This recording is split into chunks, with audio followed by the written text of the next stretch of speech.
Will the Secretary of State promise me that he will not take... Order. Secretary of State, you're coming in on 2 questions. I've not called you yet. You don't need you. Come on, Muster. Thank you, Mr. Speaker. To return back to my question, it angered me to see the previous administration waste £5 million when blokes like myself did not have the kit and equipment they needed to operate. That is a fact. Will the Secretary of State promise me that he will put the service personnel and our nation's security... Order. I think you need an adjournment debate. Come on, Secretary of State. Mr. Speaker, my honourable friend speaks from experience in the rifles. He's completely right, of course. It's not just how much you spend, but it's how you spend it. And this is a government now delivering for defence by getting a grip of defence budgets, tackling MOD waste and investing in the kit that our frontline service people need. We scrapped the £40 million VIP helicopter deal. We've ended the pointless racing car sponsorship, and we've saved £300 million from an out-of-control consultancy spend. Jeremy Hull. When the UK persuaded Nato to spend 2% of GDP on defence in 2014, just 2 other countries did. Now it is 23 countries. Does the Secretary of State agree that once again it is time for the UK to play a leadership role in Europe by persuading Nato to spend the money it should and keep America part of the alliance? Secretary of State. Mr. Speaker, I do indeed. It is time for the UK and European allies to step up, to do more of the heavy lifting. That includes increasing defence spending to meet the threats that we face.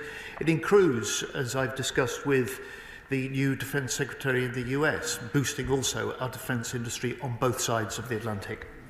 Joanna Baxter. Thank you, Mr. Speaker. In light of the growing nature of the threats facing our United Kingdom, it was genuinely shocking to read at the weekend the Conservative Defence Minister spent taxpayers' money sponsoring a race car. My constituents in Paisley and Renfrewshire South are absolutely livid about the waste of their taxpayers' money.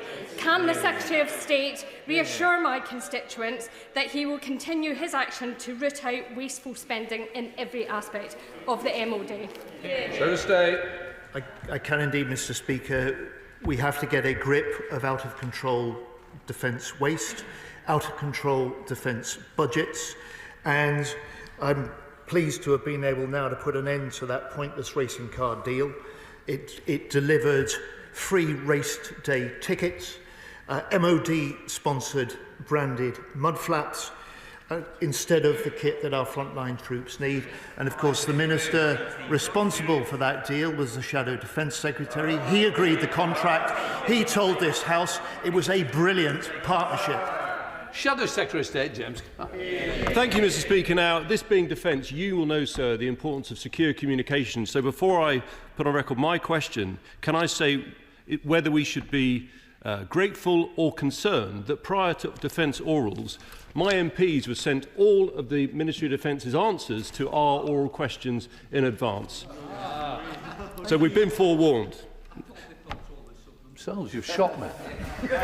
I thought it'd be to the benefit of the House, Mr. Speaker, given the importance of secure communication. But turning to the question, Mr. Speaker, which involves secure communications, it does say everything about this government's priorities, that they are delaying increasing defence spending to 2.5%, but accelerating their terrible Chagos deal at a cost of up to £18 billion. Now, last week, Mr. Speaker, the Prime Minister justified his Chagos deal by stating that without it, and I quote, the base cannot operate in practical terms as it should, and that Number 10 later briefed that this was referring to satellite links. So is the Secretary of State seriously suggesting that there is currently an operational threat to the US and UK military satellite communications at Diego Garcia? State. Mr. Speaker, this is a question about defence spending. We have a cast-iron commitment to increase defence spending to 2.5% of GDP, a level the UK has not spent on defence since 2010 with the last Labour government. And on the Chagos deal that he asked me about, this is a military base that is vital to our national security. The Prime Minister was right to say that its legal certainty had been called into doubt. That is bad for our national security, and it's a gift to our adversaries. That's why we looked for a deal that would safeguard the operations for at least the next century. James Cock. Mr. Speaker, the Prime Minister said that the base cannot operate. He was referring to operations. That implies there must be some kind of direct threat to satellite communications on Diego Garcia. Now, the world will have seen the Secretary of State has not defended that position. He's not leading into it in any way, which makes us think as follows. Given that the former Foreign Secretary, Lord Cameron, the previous Defence Secretary, Grant Shapps, saw the same intelligence and rejected that deal, and that since then it's got worse and more expensive, isn't the obvious thing to do to scrap it and spend every penny saved on our armed forces? Well, his colleagues, of course, were responsible for 11 rounds of negotiations about this deal. And the Prime Minister's point was that without long-term legal certainty, it cast into doubt the operational security of that base. And this is a deal that will secure that operational guarantee for at least a century. Bradley Thomas. Number 4, Mr. Speaker. Minister. Thank you, Mr. Speaker. With permission, I'd like to answer questions 4, 18 and 23 together. This government is delivering for defence with strong measures to protect our underwater critical national infrastructure. We've declassified the activities of the Russian spy ship Yantar. We've called out their activities by saying we see you, we know what you're doing, and we'll robustly defend our critical national infrastructure. Bradley Thomas. Thank you, Mr. Speaker. The Secretary of State agrees that the threat to critical undersea infrastructure is serious. So will he prioritise development of underwater capabilities, such as uncrewed systems, including Pillar 2 of AUKUS, and will he increase research and development investment into systems that could protect this critical undersea infrastructure? Well, I'm grateful for his question. It's a good one. We are seeing more risks to our critical underwater infrastructure by players that do wish harm to our national security. We have a brilliant capability in RFA Proteus already that is able to support our infrastructure and those of our allies as well. And when the Strategic Defence Review is published in the spring, I'm sure there'll be more developments in that direction. Eric Cross. The Secretary of State recently came to this House to outline the serious situation with the Yantar, and it is a clear example of the threat that is posed to our crucial and critical undersea infrastructure and the work that we need to defend and deter any potential attacks. But with this in mind, does it not just show why we need to increase our defence spending as quickly as possible in order to defend our crucial infrastructure and protect national security? I'm grateful for that question, and she is right.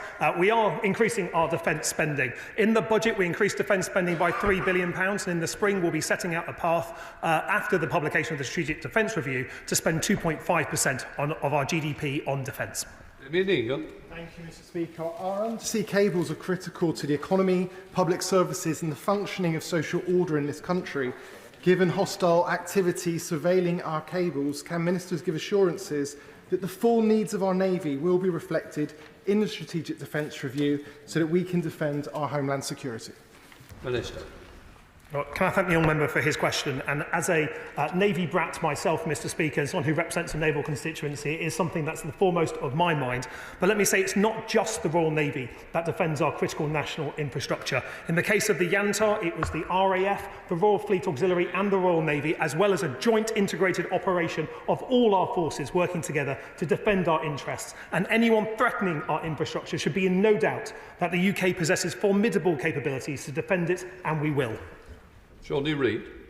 Thank you, Mr. Speaker. Last week I had the privilege of visiting HMNB Clyde with a number of my colleagues from across the House. So can I ask the Secretary of State to reassure the House that he's working with the Scottish Government to help address the capacity and retention issues at the base, and can he reassure us that the Scottish Government is engaging positively on the industrial defence strategy?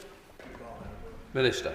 Well, Clyde's a really important base for our national security. It's one of our critical pieces of military asset, and it is something that we work very closely, not just with the Scottish Government and local councils on, but across the entirety of governments, because the success of our defence relies not just on the actions and decisions of the Ministry of Defence. It is a whole of government approach that keeps our nation safe. And in these more difficult times, we'll be asking for more on the whole of government approach to make sure that the men and women of our fighting forces and the civilians that support them have what they need to keep our nation safe. Thank you, Mr. Speaker. The proposed Aquin interconnector between France and England will slice through my constituency of Fareham and Waterlooville, causing huge disruption. But of more significant concern are the fact that the Ministry of Defence has raised serious national security concerns about the proposed submarine power cable. Does the Secretary of State or the Minister agree that we can't do anything to jeopardise our national security, and will he formally lodge an objection to the Secretary of State for Energy and Climate Change as he considers this proposal? Minister. Well, I'm grateful for the question. I'm also familiar with some of the campaigning work of the member for Portsmouth South on this side, who's raised, I think, similar concerns as the right honourable lady has here as well. I'm happy if she was able to write to me to be able to look at that and to meet her to discuss further. Thank you, Mr. Speaker. I welcome the strength of the response on protecting our undersea infrastructure. The Defence Secretary has been clear that growing Russian aggression isn't going to be tolerated here or in Ukraine. Can the Minister confirm that Homeland Security will be a key focus of the Strategic Defence Review? Well, I'm grateful for the honourable gentleman's question. He's absolutely right.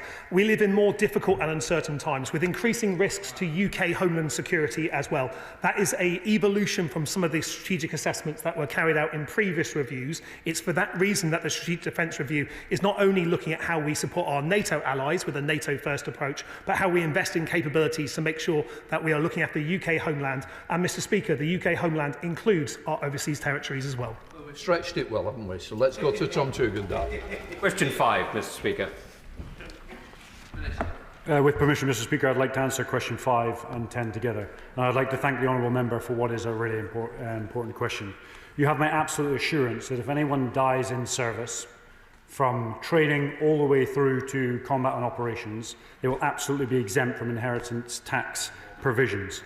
And I will continue to discuss this issue with my opposite number in the Treasury, as well as many other issues to do with armed forces pay. From our perspective, this government is deeply proud of the armed forces. I'm deeply proud of them, and they'll have my full backing as we move forward.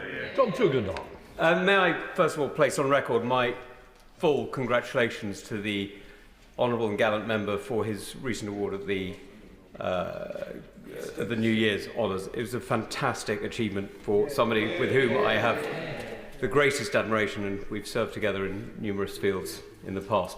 May I, however, raise with him the problem with his answer, which is that the retention of the armed forces is already suffering. We're already seeing numbers coming down, and we're already seeing people struggling to make the maths add up between serving today and having a future tomorrow. The problem with these arguments, and the problem with the lack of clarity that we've seen from the benches opposite, is that there are too many people who are making decisions that all of us need them to think again on. We need people to serve, we need people to stay, and his role and his responsibility is to keep them there. I'd like to thank the honourable and gallant member for his response. What I would say is we need to take a holistic view at this. And I would like to remind the honourable member that we've missed every recruitment and retention target for the last 14 years. We're working really hard to get after it now. We've just put in place wraparound welfare. We've done the Annington's Homes deal. We're additional resources into veterans' homes for after service, and we've given a 20-year pay rise. We're working on this really hard. We're in discussions with our Treasury counterparts, and we will move this forward. Blake Stevens. Thank you, Mr. Speaker. Would the Minister take this opportunity to provide assurances that the proposed changes to the application of inheritance tax on certain armed forces death in service payments are compatible with the commitments in the Armed Forces Covenant? That is to ensure our brave and loyal armed forces personnel, and I quote, face no disadvantage compared to other citizens in the provision of public and commercial services. Yes or no? So I would say to the honourable members, the Covenant will come into law. It will come into law on the back of the Armed Forces Bill in the next 2 years or so, and that will result in a great expansion across all the government departments to fall in line with that Covenant and ensure that no individual who is served is disadvantaged because of that service. Sir Minister Marfons. Thank you, sir. Well, the Forces Pension Society has already stated that potentially levying inheritance tax on death in service benefits would be wholly counter to the Armed Forces Covenant.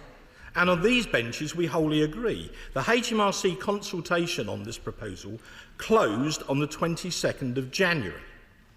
So can the Minister please tell us on what day the MOD submitted its response to this key consultation, presumably in defence of service families' interests, and if he will place a copy of the MOD's response in the library of the House? May I remind the honourable member of my service and the fact that in no way, shape or form will I take this for granted. I am putting all of the effort in the moment, discussion. My officials have discussed with the Treasury, I have discussed with the Treasury, and will continue to discuss issues like this with the Treasury to ensure that our armed forces personnel get the deal they deserve. Well, I commend the Minister on his DSO, as we all do. But in a PQ, we were told the Ministry of Defence has not made a formal response to HM Revenue and Customs' technical consultation. Why not? They really, really should have done. Who in their right mind would soldier for a government which doesn't have their back, whether it's school fees, lawfare or inheritance tax, or worse, doesn't have the back of their families if they die unmarried and in service? Scoring political points in the back of the armed forces families is unacceptable. This is a public consultation, and it's not the government's responsibility to answer to that. We have discussed department to department, both from an official's perspective and a ministerial perspective, and we will continue to do so, and we will bring this to a close. Wendy Chamberlain. Question 6, Mr. Speaker. Mr. Speaker, I held the first call with the new US Secretary for Defence, Pete Hegseth, last month.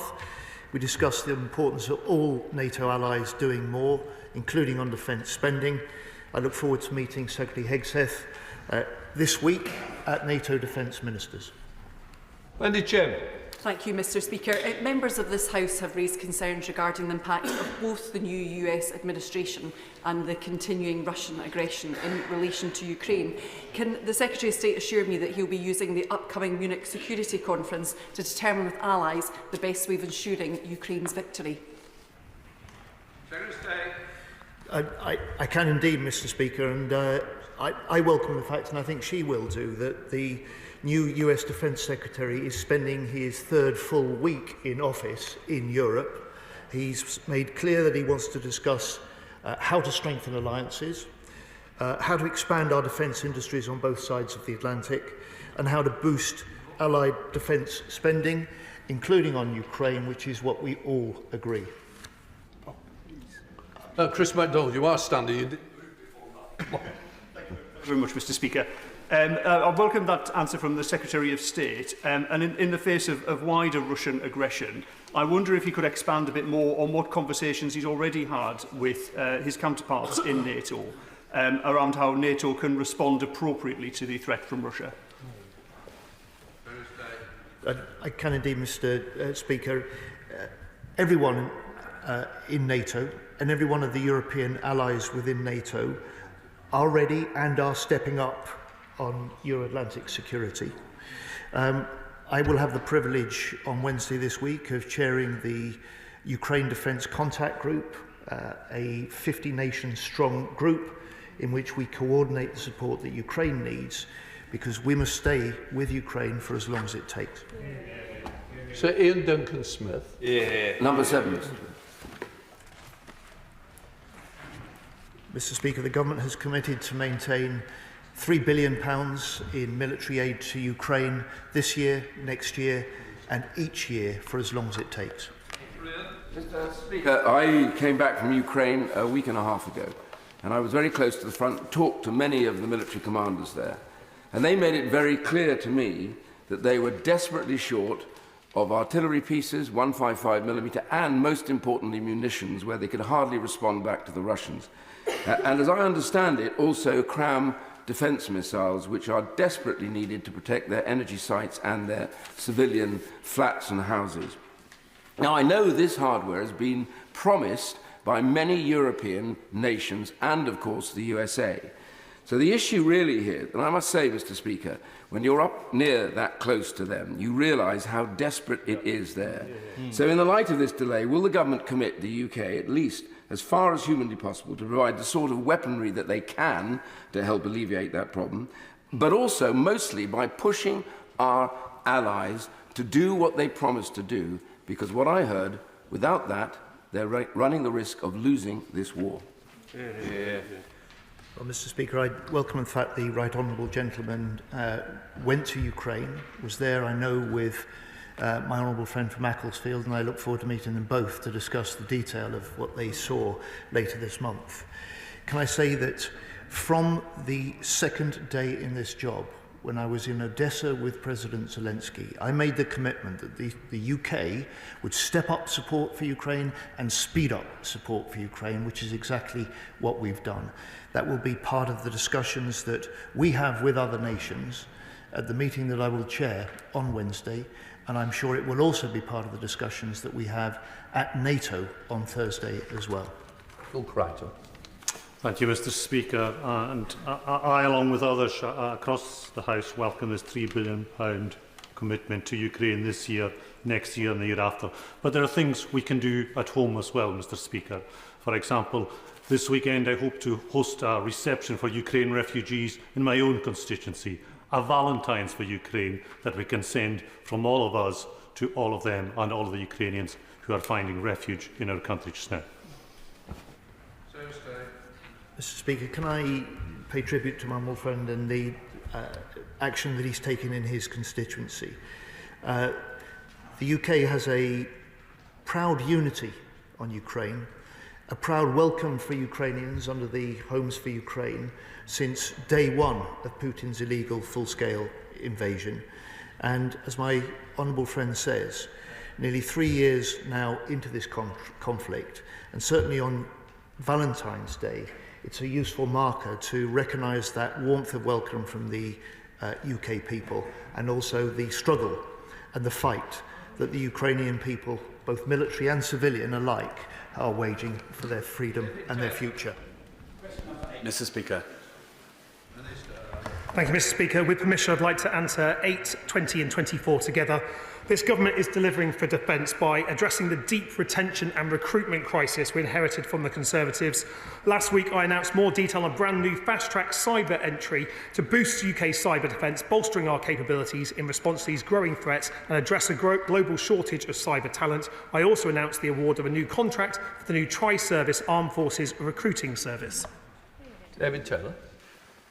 West Herts College in my constituency offers a great selection of courses, including computer courses that offer a pathway to a career in cybersecurity. For young people in Hemel Hempstead considering a career in that field and defending our country in that way, can the Minister outline further details of the steps we took last week to boost recruitment to cybersecurity in this country? Well, I'm grateful for his question and for the enthusiasm of the young people in his constituency for a career in cyber. Last week, the new direct entry cyber pathway for our armed forces was opened for the Royal Air Force and the Royal Navy. The Army entry will come online next year. This allows people to join directly to pursue a career in cyber by changing the entry requirements to bring on board that cyber expertise that we need to help keep our country safe. The future front line is not tomorrow, it is today. It's the cyber front line, and young people right across the nation should be looking on the Royal Navy, the RAF website, as a career in cyber. It is well paid and it keeps our country safe. Peter Swallow. Mr. Speaker, can I welcome the news that the MOD has signed the British Dyslexia Association's Dyslexia-Friendly Workplace Pledge? Does the Minister agree with me that in order to address the recruitment crisis, it's vital that the armed forces continue to remain inclusive to recruits from all backgrounds and with all experiences, while rightly continuing to demand high standards? Well, thank you. I'm pleased to confirm that the Ministry of Defence signed the Dyslexia-Friendly Workplace Pledge at the end of last year, making us, I think, Mr. Speaker, the first UK government department to do so. This is a fantastic step forward that signals the MOD as a top employer for people with dyslexia. Whatever someone's ability, there is a role for them within our armed forces, because our armed forces need people with a whole range of abilities, backgrounds and expertise to keep our nation safe. Edwards. Thank Thank you, Mr Speaker. In my Tamworth constituency, we are proud to host the Defence Medical Services at Whittington. We're looking forward to a fresh date being set for the Minister's visit for Veterans and People, so he can see for himself the brilliant work that they do. Can I ask what steps the Minister is taking to build on the success of centres of excellence like this in any new recruitment programmes?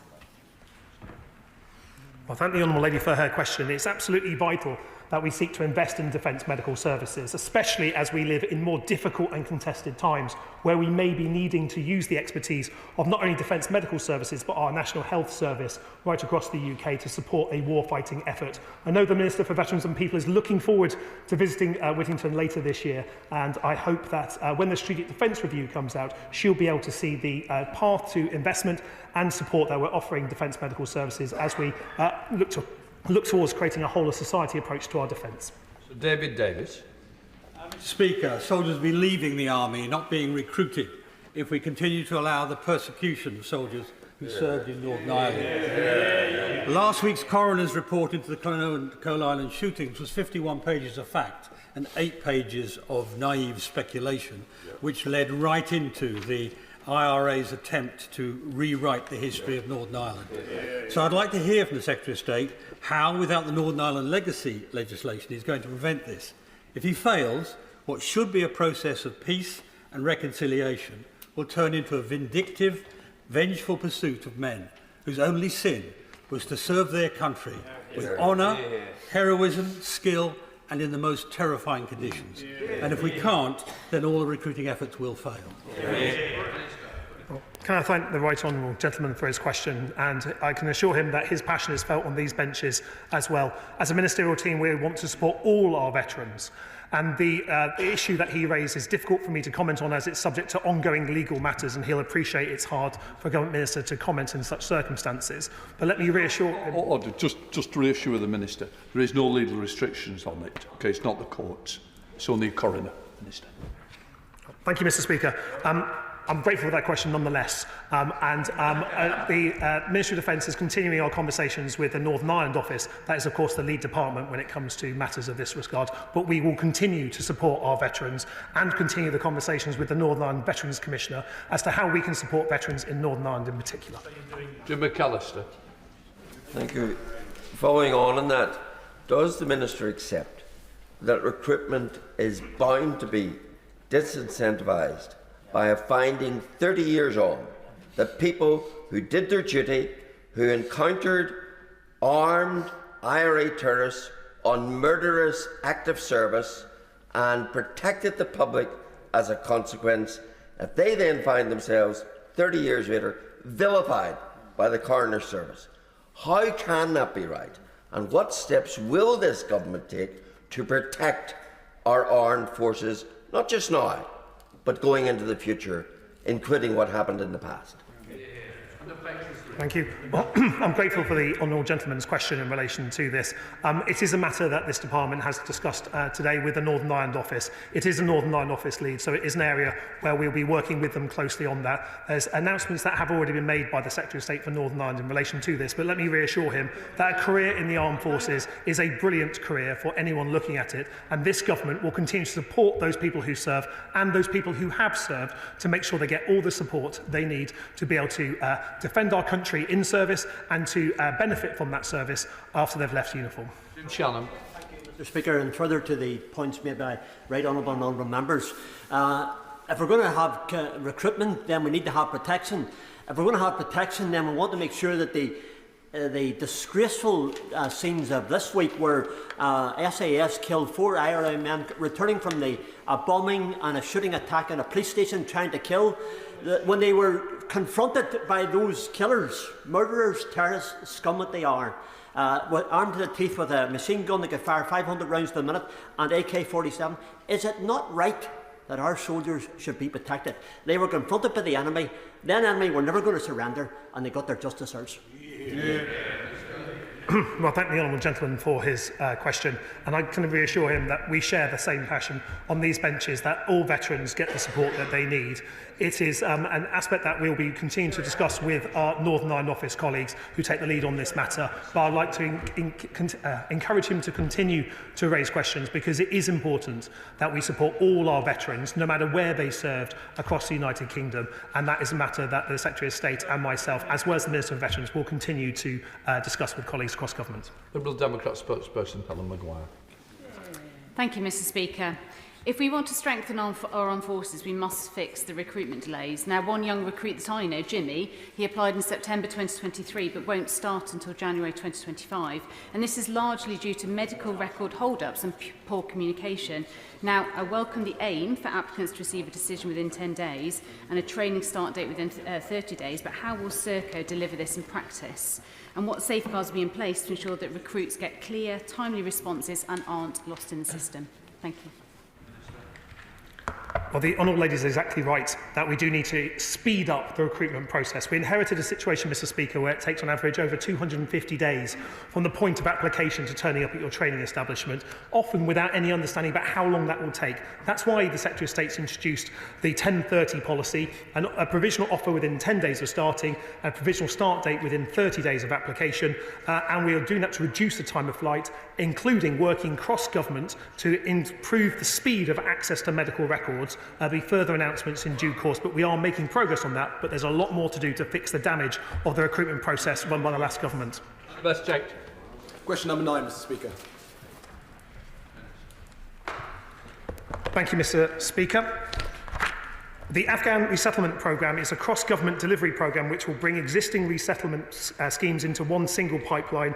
Under such schemes, over 30,000 eligible Afghans have relocated to the UK. As confirmed in my recent written parliamentary answer to the honourable gentleman, it's not possible to provide a breakdown of relocation figures by job role, including those who work directly for British forces. Thank you, Mr. Speaker. Having admitted 30,000 Afghans into the country as part of the Afghan resettlement programme, it is concerning to learn that the Ministry of Defence has no idea how many of those 30,000 actually ever work for British forces.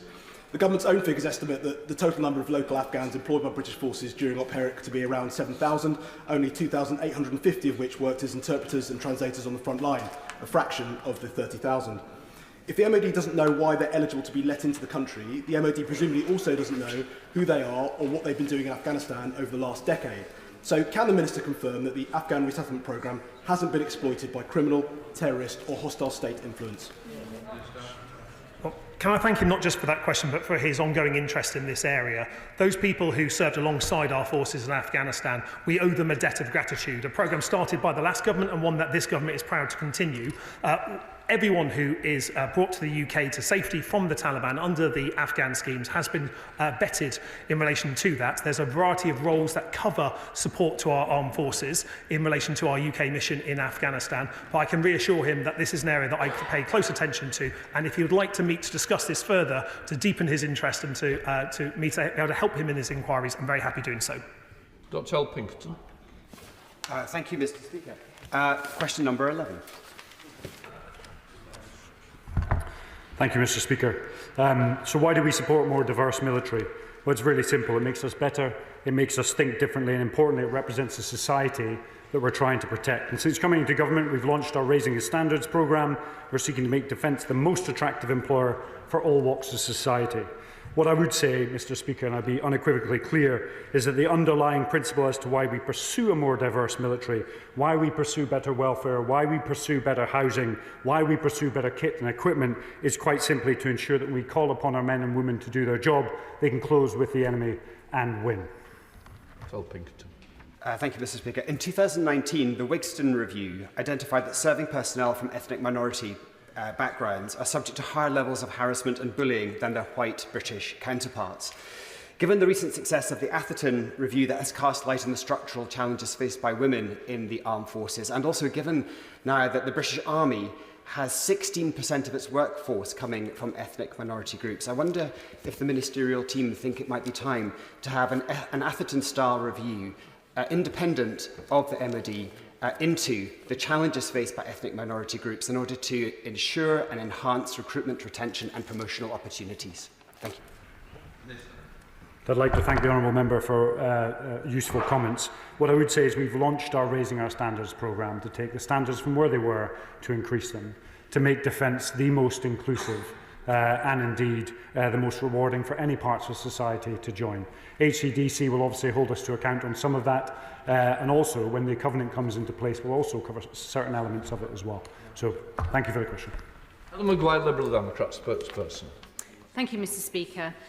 Recent weeks have seen troubling headlines for the LGBT personnel, and we on these benches believe that everyone is welcome in our armed forces, regardless of their sexual orientation, ethnicity or gender identity. Can the Minister outline what steps have been taken to promote the British values of inclusion, particularly for the LGBT community among our NATO allies? And will the Minister provide an update on the compensation scheme for LGBT veterans who were impacted by the military's anti-gay ban? So I'd like to thank the Honourable Member. When we started the Etherton review, there was a lot of engagement that went out across some of our NATO allies to take best practice.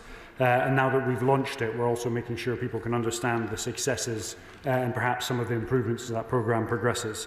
As you'll know, the Defence Secretary on the 12th of December announced our findings of the Etherton review with a 50% increase on the financial redress system to those affected by the LGBT ban. And that's now heading in the right direction with over 500 people starting the application process. Question 13, please, Mr. Speaker. Thank you, Mr. Speaker. The new medium helicopter competition is currently at the evaluation and approval stage, and subject to everything going well, I would anticipate a contract award later this year, subject to all the usual approvals. Thank you, Mr. Speaker, and I thank the Minister for their statement.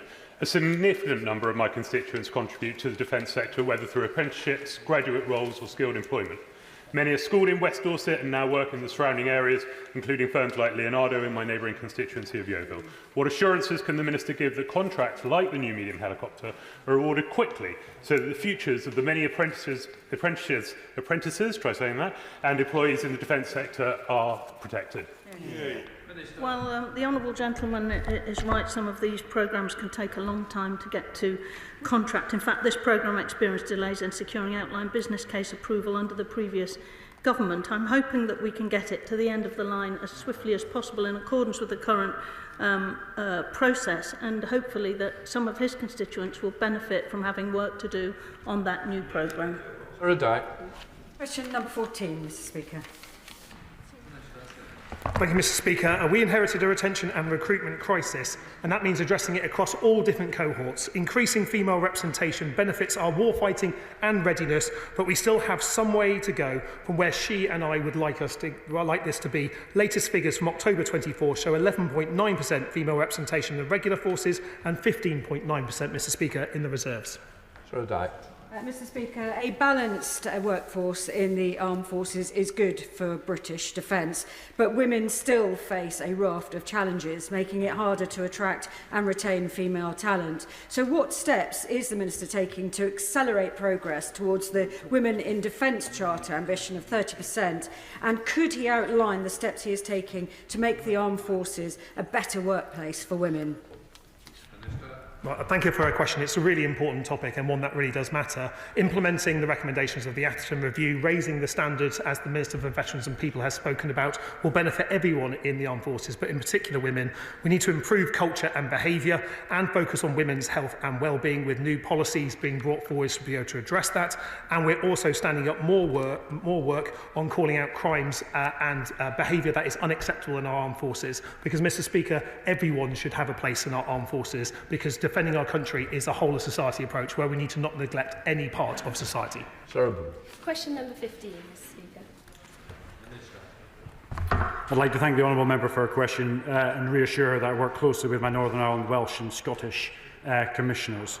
We're currently looking at the structures, how we support veterans across the whole tapestry of the United Kingdom, and we really want to put in place an institutional resilient system that gives the best care at the right time in the right place to the right people.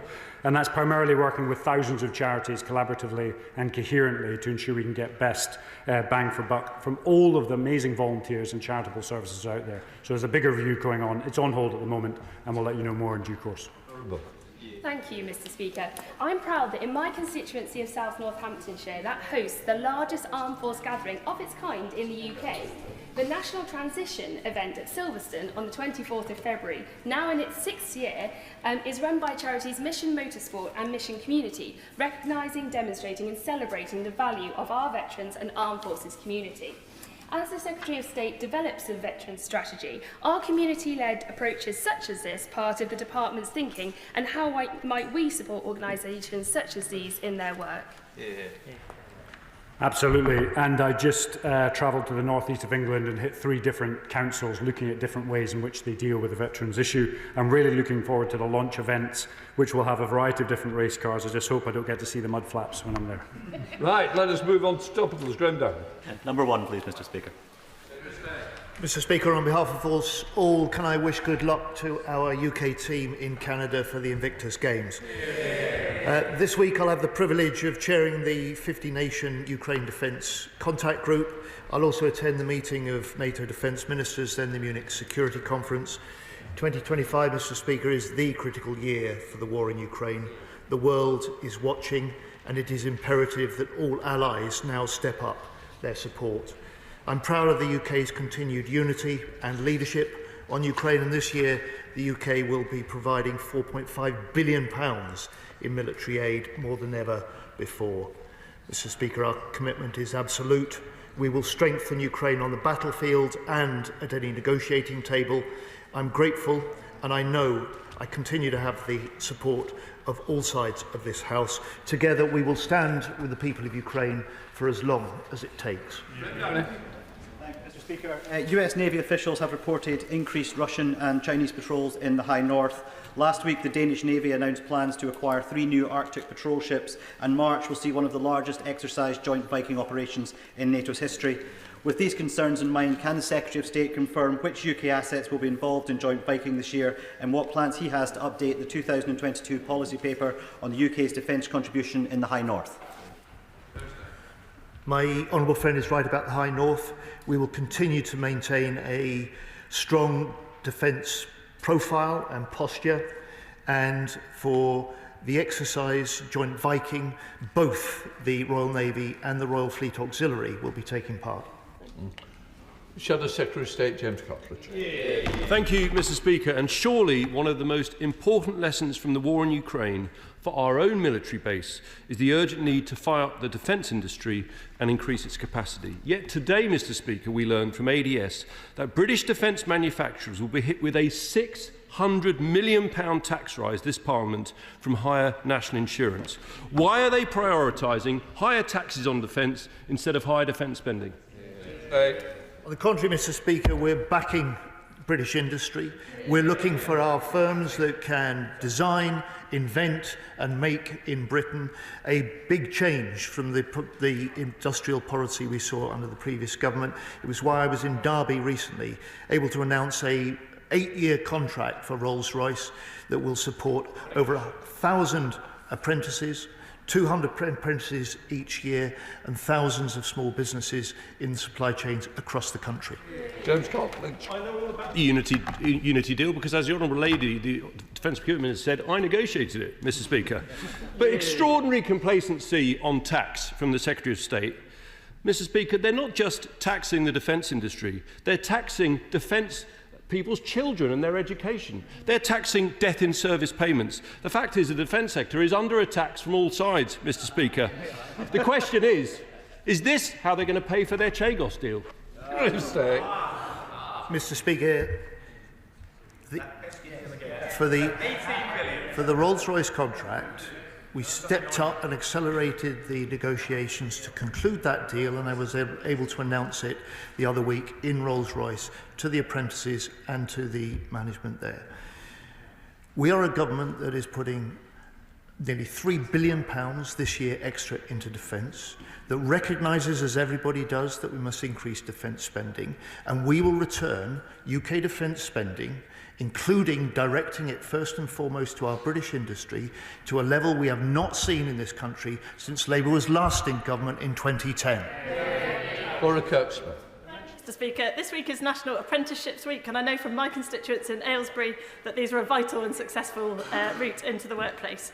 Will the Secretary of State join me in welcoming the 26,000 apprenticeships in the defence sector across the country, and will he continue to build the right skills and workforce of the future through apprenticeships? Well, I'm very happy to acknowledge my honourable friend's point, and I met many apprentices at the launch of National Apprenticeships Week late last week, and wherever I go, to whichever factory I go, I meet apprentices, young men, young women, thrilled by the opportunities that a career in defence gives them. They've all got smiles on their faces, they've all got futures in front of them, and that's one of the great things about National Apprenticeship Week. It highlights all of that. Cooper. Thank you, Mr Speaker. On continuity of education allowances, we pressed the government to extend to 100% for service families, and we were told that there would be no exemptions from the depredations of the decision to impose VAT on school fees. Now it turns out that the children of American servicemen and women are exempt from these charges. Wouldn't the fairest thing be to extend it to the men and women who serve our country? Yeah. So there's a long-standing deal with many other nations that we have with, to do with welfare, families, etc. What I would say is this government is absolutely supporting our armed forces community. We're going to pay 90% of those CEA. We've given them the biggest pay rise, and we're addressing the recruitment and retention crisis that we've been left with. Adam Jogi. Thank you, Mr Speaker. The government is proud of the men and women who work in our defence industries, and rightly so. So I wonder whether the Secretary of State will join me in encouraging excellent universities like Healy University in Newcastle-under-Lyme to work with our defence sector to create good jobs for local people, to boost skills and safeguard our national security. Yeah, Mr Speaker, I'm more than happy to join with him in making those points. And he's right that we must fully support defence companies and their personnel, and we must make sure that universities like Keele and all the other further and higher education sectors welcome defence firms at their careers fairs. Dave Dougal. Mr Speaker, does the Secretary of State, his officials and his chiefs have a plan to implement the additional resource from 2.5% of GDP when it arrives? Because if they don't, we'll be faced with lengthy delays while procurement plans are put in place. So is it a case of ministerial prevarication on this, or is there a serious plan? Because if 2.5% arrives and it takes so long, we'll actually be no further forward than we were at 2% if there's not plans ready to hit the ground with procurement. Mr Speaker, we have the commitment, we have the plan. Mr Speaker, I'd like to thank the Veterans Minister for recently visiting Redditch for a round table. At that round table, he heard from veterans about the excellent work by the Redditch Armed Forces and Veterans Breakfast Club in bringing the community together and signposting critical support. Would he agree with me that it's vital that government continues to work with such organisations to ensure that no veteran misses out in the support that they deserve? I'd like to thank my honourable friend for that point. And the visit to Redditch was truly enlightening. The veterans there, the charitable sector there, were doing an amazing job to support veterans with his constituency. And I fully champion the breakfast clubs that they were pulling forward.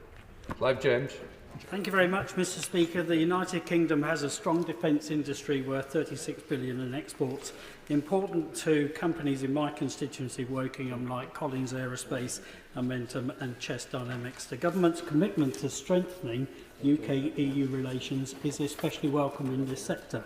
What steps is the department taking to boost exports with our EU and NATO allies?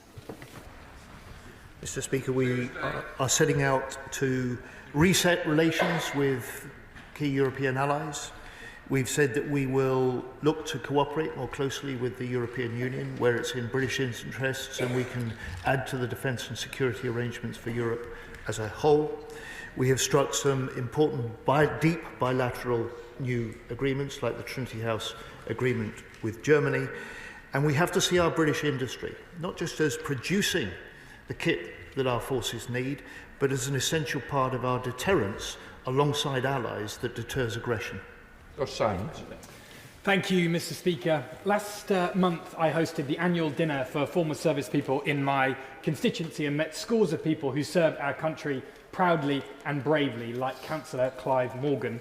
So can I ask the Secretary of State the question that they asked me, which is becoming ever more urgent by the day? What is the government doing to boost the resilience of the general public in this country in an ever more hostile world? I think national resilience in defence in depth is absolutely essential as we move forward when the threat is transferred from non-state actors to those state actors across the globe. And as the SDR comes out in the next couple of months in the spring, you'll see that as a central tenet throughout. Dr. Andrew Morrison. Thank you, Mr. Speaker. Last week in Pokhara, the Gurkha class of 2025 proudly attested. And yet, there is one part of the British Armed Forces that doesn't yet have women, and that is the Brigade of Gurkhas. Will ministers do what, sadly, and not for want of trying, I failed to do, and that is to ensure that that omission is rectified? So I've served with the Gurkhas on various tours in Afghanistan and across the world. They are some of the best forces that we have, and they do a fantastic job upholding the very freedoms we enjoy. I will continue to work with the Gurkhas, and I'm looking forward to meeting their ambassador here very soon to discuss issues such as this. Sam Rushworth. Thank you, Mr. Speaker, and can I thank the Government for improving the pay and housing conditions of our armed forces. The area that I represent in Bishop Auckland has turned out some excellent young men and women into the armed forces, and many of them have first of all been through our brilliant volunteer-led cadet forces. Without wishing to preempt the Strategic Defence Review, will they commit to ensuring that there is strong funding for our local cadets? So I'd like to thank the Honourable Member. We just talked about resilience and defence in depth. The cadets provide an example of where we can bring society and defence together to make them understand the benefits of defence and some of the great examples that gives them, from courage to commitment to dedication, drive, and indeed become a net contributor to society. Fully support. Sir Julian Lewis. Is the government doing any forward thinking about what will happen when, no, I'm being serious, about what will happen when the shooting stops with a ceasefire agreement in Ukraine? Wherever the border between free and occupied Ukraine finally forms will become the new front line for Europe. So what provision are we making even now to be able to secure the future shape and safety of Europe?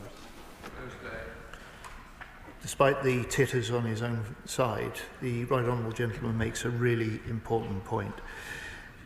At the point at which Ukraine decides to talk instead, or as well as fight, security guarantees will need to be in place to ensure that Russia does not resume its aggression.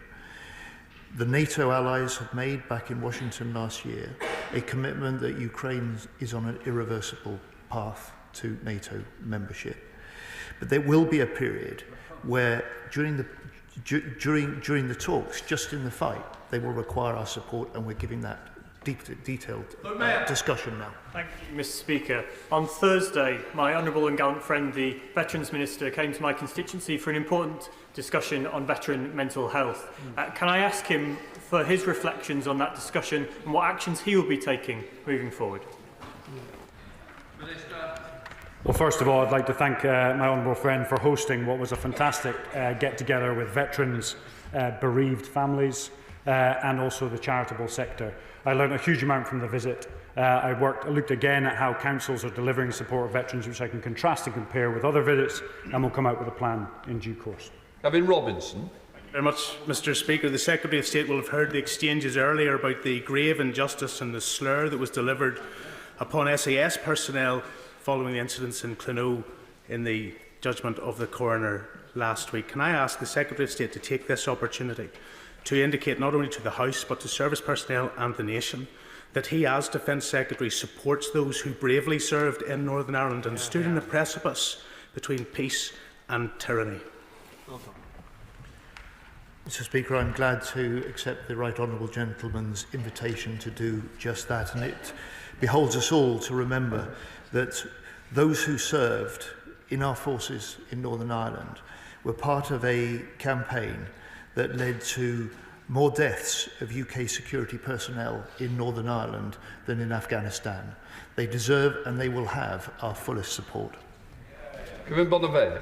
Thank you, Mr. Speaker. As seems to be the consensus of this House, our support for Ukraine must remain unwavering in the face of Putin's war of national aggression. I'm proud that this country retrofits Storm Shadow missiles in my constituency of Stevenage. But with an increasingly unstable geopolitical situation, would the Secretary of State agree with me that full cooperation with our NATO allies to defend Ukraine and guarantee the security of Europe continues to be integral in the defence of our own country? Mr. Speaker, my honourable friend points to one of the major items for discussion on Wednesday at the Ukraine Defence Contact Group, and one of the main concerns in NATO and the new General Secretary General, which is to boost the capacity of the European defence industry. Thank you, Mr. Speaker. The SDLU seismic array in my constituency monitors compliance with the Comprehensive Nuclear Test Ban Treaty. At the moment, there is a restriction on wind farm development within the vicinity of the array, but wind farm developers are lobbying hard to have those restrictions relaxed. Can ministers give a guarantee that they won't be relaxed if there is any suggestion that that would interfere with the array's effectiveness? Well, thank the honourable gentleman for his question. I was dealing with this issue before I came to the House early on today. Supporting our national security is the #1 priority of this government. We need to keep our nation safe. There's a variety of means that we do so, and the array is an important contributor. I'll be very happy meeting him to discuss the details of the issue he's raised. Jane Kirkham. Thank you, Mr. Speaker. As the Minister pointed out earlier, the RFA have taken a prominent role in protecting our subsea infrastructure. I welcome the settlement of the RFA pay dispute.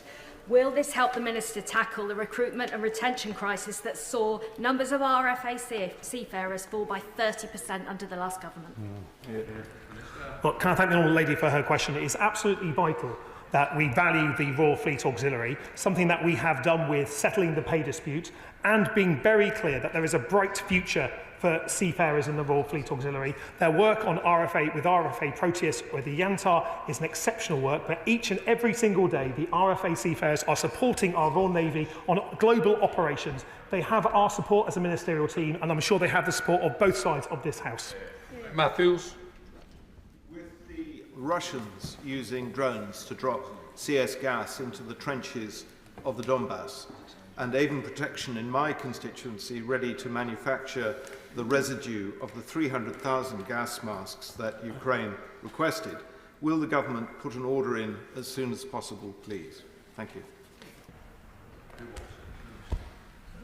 Mr. Speaker, we have taken many steps to try and improve the capabilities of the Ukrainians when it comes to drone technology, and I'm perfectly happy to look at the point that he's raised. Amanda Martin. Thank you, Mr. Speaker. Portsmouth is the home of the Royal Navy, but it's also proudly the home to many companies in the defence sector, BAE, Airbus, Accuracy International, to name a few. They provide fantastic job opportunities for my constituents, but they've been faced with some real difficulties in the last decade. What steps has the department taken to provide support for our defence sector in the UK and Portsmouth, both as businesses and in recruiting and training the much skilled workforce as part of our government's industrial strategy? Well, I'm grateful to my honourable friend for the question. I'm hoping and looking forward to meeting her shortly when I visit some of those businesses in her constituency. The Defence Industrial Strategy is the way in which we will seek to deal with the issues that she raised. Max Wilkinson. Speaker, my constituent Owen was medically discharged from the Army after 17 years of service. Since then, he's been waiting 2 years for a resolution to his claim under the Armed Forces Compensation Scheme. Do ministers agree with me that's too long to make a veteran wait, and what advice can they give me to resolve his case? So this absolutely is a government that supports veterans. If you can send me that case, I'll get after it. We pay out over £1 billion in compensation. I've been up to Norcross to ensure best standards up there, but I'll look into your case personally if you send it to me. Lawrence Tan. Thank you, Mr. Speaker. I recently visited the Royal Orthopaedic Hospital in my constituency, which has an outstanding veterans care service. Does the Minister agree that it is essential that ex and current service personnel in Birmingham and beyond continue to have access to specialised musculoskeletal rehabilitation services? Absolutely. In Birmingham, there's a whole cluster of fantastic hospital and medical care facilities, and we have the Centre for Defence Medical Science there as well. So we'd love to visit, and we can do that in due course. Thank you, Mr. Speaker. I think I'm right in saying that I am the only member of the Commons, if not Parliament, to have Mauritian heritage. And if I'm wrong on that, I will be happily corrected. Why doesn't the Secretary of State see that the proposed deal between the United Kingdom and Mauritius is a dangerous one because of the increase of China's access to the islands near Diego Garcia, an unaffordable one, whether it's £9 billion, £18 billion or £52 billion, money which should go to our armed forces, and above all, a humiliating one in the eyes of the Mauritians, the Americans and the international community, and why won't he scrap it? The deal with the Mauritians is designed to secure the long-term operation and the legal base and guarantee our ability and our allies in the US to continue to operate from Diego Garcia for at least the next century. Richard Ford, final question. Thank you, Mr. Speaker. Earlier in topical questions, the Veterans Minister said that the Strategic Defence Review would be published in the next couple of months. Can he confirm that it will be published by the end of April? Just for a correction, I said a couple of months and then in the spring. That completes questions. Let the front bench change over.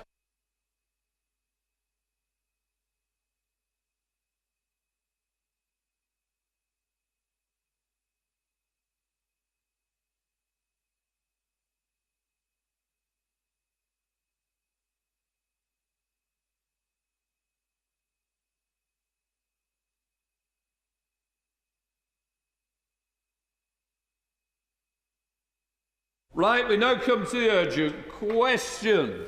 Andrew Boy. Thank you very much, Mr. Speaker, to ask the Secretary of State for Energy Security and Net Zero if he will make a statement on the ruling of the Rosebank and Jackdaw oil fields as unlawful. Minister. Thank you, Mr. Speaker. The Government's priority is to deliver a fair, orderly and prosperous transition in the North Sea, which recognises the role that oil and gas will play in the coming decades. This transition will be in line with our climate and legal obligations. It will drive towards our clean energy future of energy security, lower bills and good long-term jobs. On the 29th of January, the Court of Session published its judgment in relation to the Rosebank and Jackdaw oil and gas fields in the North Sea. This judgment set out that previous consents granted to Rosebank and Jackdaw were unlawful, as they failed to take into account the emissions from burning the fuel produced. As a result, if developers wish to proceed with these projects, they will need to reapply for consent, this time considering Scope 3 emissions, as required by the Supreme Court judgment last year. Whilst the judgment itself is a matter for the courts, the Government has taken rapid action. In early January, we consulted on revised environmental guidance to take into account emissions from burning extracted oil and gas to provide stability for industry. This consultation closed on the 8th of July, and we're working towards publication of finalised guidance as soon as possible. Once this guidance is in place, the Government will resume making decisions with regard to the environmental impact assessments for offshore oil and gas developments. The Court confirmed that it is in the interests of good administration for this consultation and guidance to be completed properly. It would therefore be inappropriate for me to comment on the specifics of individual projects like Rosebank and Jackdaw in Parliament or anywhere else, because doing so would prejudice future regulatory decision-making should the respective developers decide to resubmit these projects for approval. More widely, this Government is determined to deliver the long-term jobs and investment and the clean energy future this country needs to ensure that people in the North Sea and involved in the oil and gas industry across this country have the long-term future they need. Just for my clarification, you don't make the jurisdiction on the planning issue and it's no longer in the court. So I'm a little bit confused by a decision that you will be involved going forward. Minister. Well, I'm happy to clarify based on the advice that I have, which is that, of course, this matter for the applicants in the court case are entitled to appeal the judgment should they wish to do so. If they wish to make a further application in this matter, my department will be responsible for making that judgment, and I seek not to prejudice that application by giving an opinion one way or the other on these matters. And I hope that that sits with you, Mr. Speaker. Well, kind of, but obviously members will want to ask you today, so I don't want to try and close it down too early. Right, Andrew. Thank you very much, Mr. Speaker. In August, this government withdrew lawyers from the case defending the legal challenge to the issuing of licences for Rosebank and Jackdaw in the North Sea. Given this government's decision to revoke any defence, the court's quashing of approval was all but inevitable.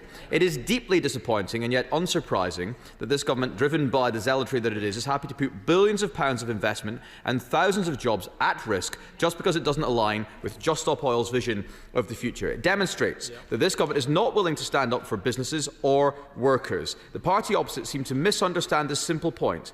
If we shut down our oil and gas industry, we will not use any less oil and gas. Even the Climate Change Committee knows this, but the department seems to ignore the fact that we will be simply relying on more imports instead. If those imports are LNG, they will come with 4 times the production emissions, and if we're importing from Norway, we are shipping in gas from underneath the very same North Sea. So sacrificing our domestic industry only to rely on foreign imports and compound global carbon emissions is utter madness for our economy and for the climate. It makes a mockery of our prospects for growth.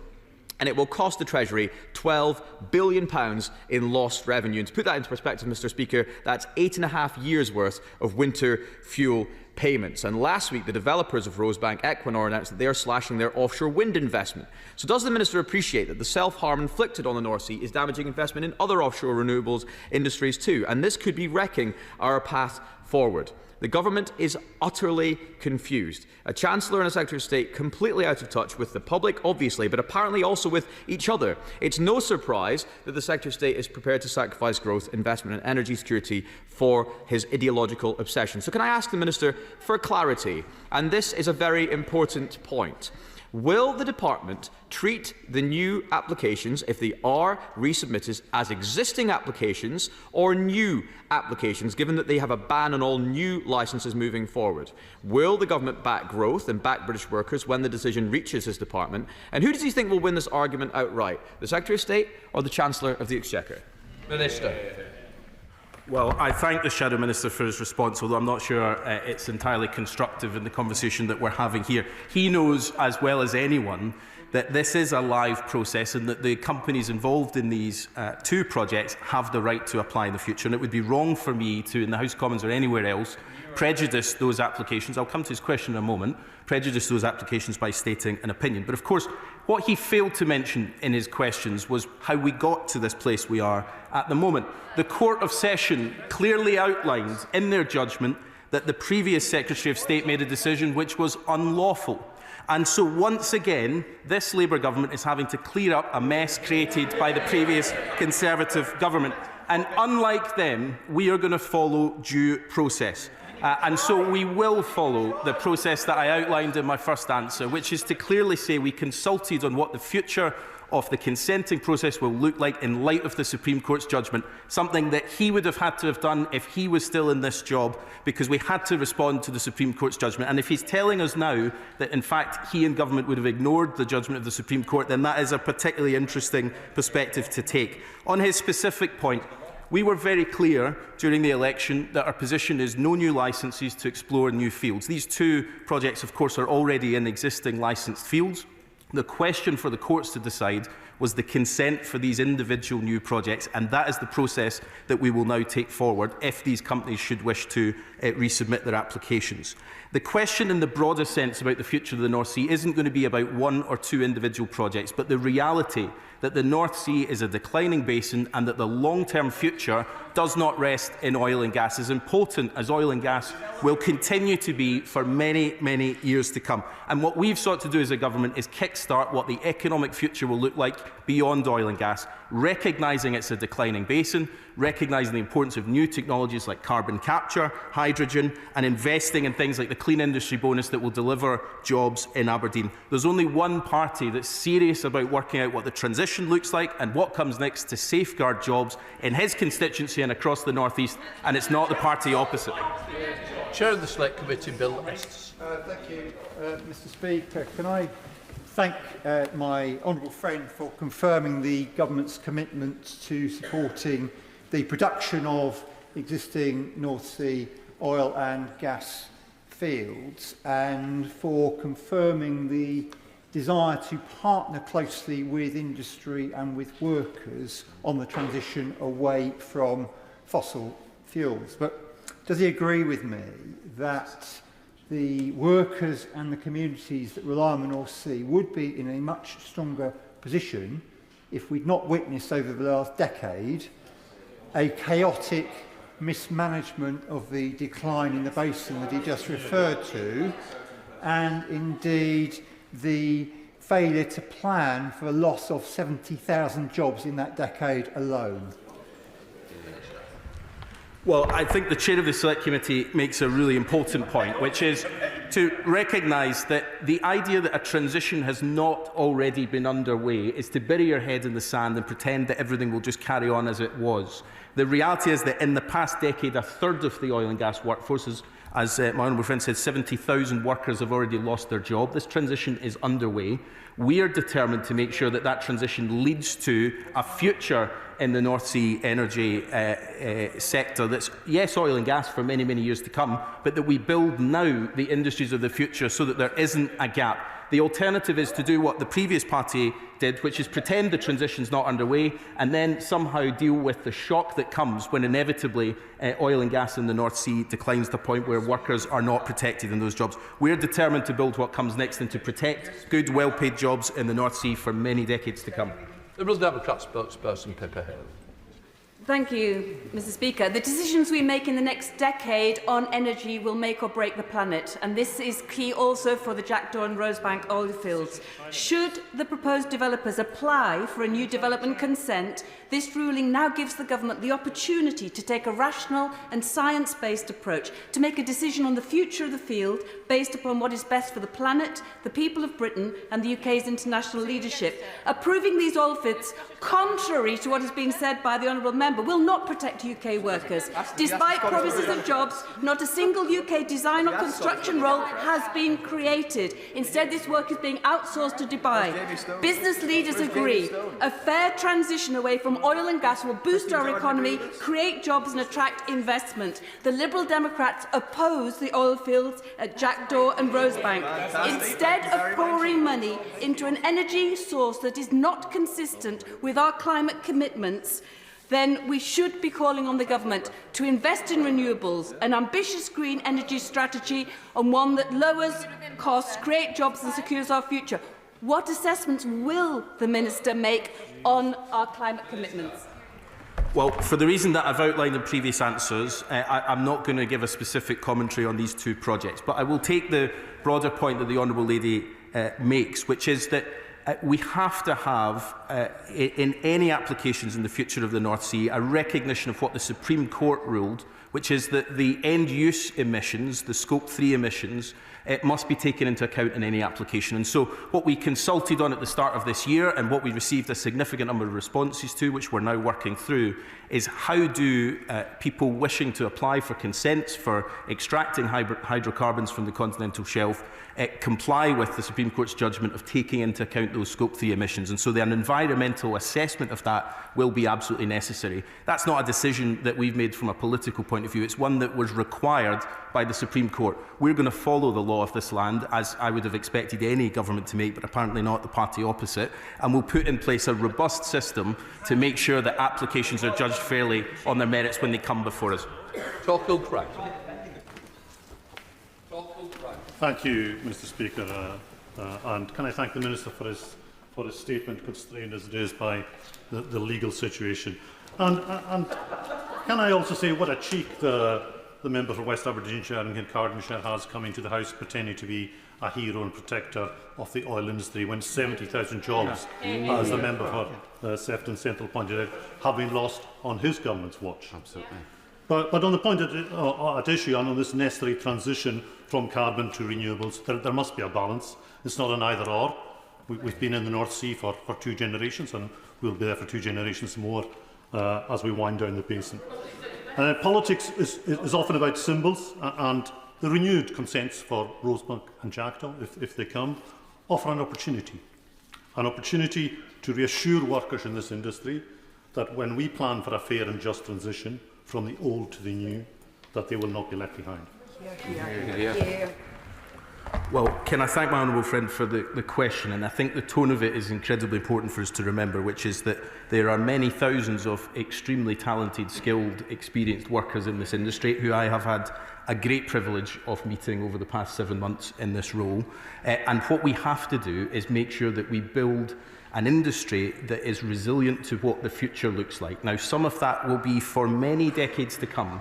Oil and gas that's already licensed and consented, and any other projects that come through that go through the process. But it will also be about building the industry that comes next. And it would be irresponsible of any government to focus on one at the exclusion of the other. The reality is that the North Sea is a super mature basin. A transition is already underway, and it is incumbent on us and on any responsible government to build the industry that comes next and to continue to support the oil and gas industry that we have today. Bradley. Thank you, Mr. Speaker. Does the Minister agree with me that there is a double standard in the government backing expansion at Heathrow to drive economic growth, but not providing maximum possible support to our domestic oil and gas industry? Well, I think the Chancellor was very clear in her speech that there isn't an argument between our net zero commitments and between the industrialisation that we want to see. Economic growth projects like the runway at Heathrow will be important, but they will have to be in line with our climate obligations, and the Chancellor said that in her speech. And look, I think the important thing here is that this isn't an either-or. I think actually, as my honourable friend said, oil and gas will continue to play an important role in our economy for many, many years to come, but we do have to plan for what comes next and take cognizance of our legal and climate obligations. Ollie Billington. Thank you, Mr. Speaker. I would urge the Minister and colleagues on this side of the House to take no lessons in fair and just transition away from fossil fuels from the party opposite, because our coalfield communities were destroyed in this country over Tory governments over decades. And what we need to do, in contrast, is look at the growth we are providing now by lifting the onshore wind ban, investing in CCS and establishing GB Energy.